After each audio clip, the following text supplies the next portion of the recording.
আমরা জানি present indefinite টেন্সের ক্ষেত্রে থার্ড পারসন সিঙ্গুলার নাম্বার যদি সাবজেক্ট হয়, যেমন হি শি অথবা যে কোনো একজন ব্যক্তিকে যদি সাবজেক্ট করা হয়, তাহলে ভার্বের সঙ্গে আমাদের এস অথবা ইএস যুক্ত করতে হয়।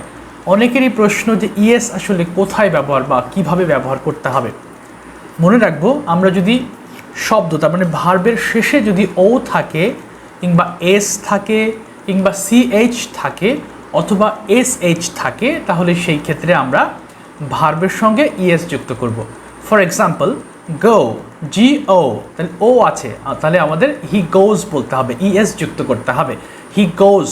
ঠিক একইভাবে এস, যেমন PASS, পাস মানে উত্তীর্ণ হওয়া, শেষে লেটারটা আছে কিন্তু এস, তাহলে হয়ে যাবে হি পাসেস, সে উত্তীর্ণ হয়।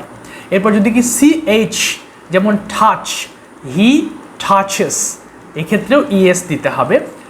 আর একটা SH, যেমন ফুস, ধাক্কা দেওয়া, এই ক্ষেত্রেও আমাদের ইএস যুক্ত করতে হবে, তাহলে হি ফুসেস। আশা করি বিষয়টা বুঝতে পেরেছি কোথায় আমরা ইএস যুক্ত করব। Thank you very much for watching.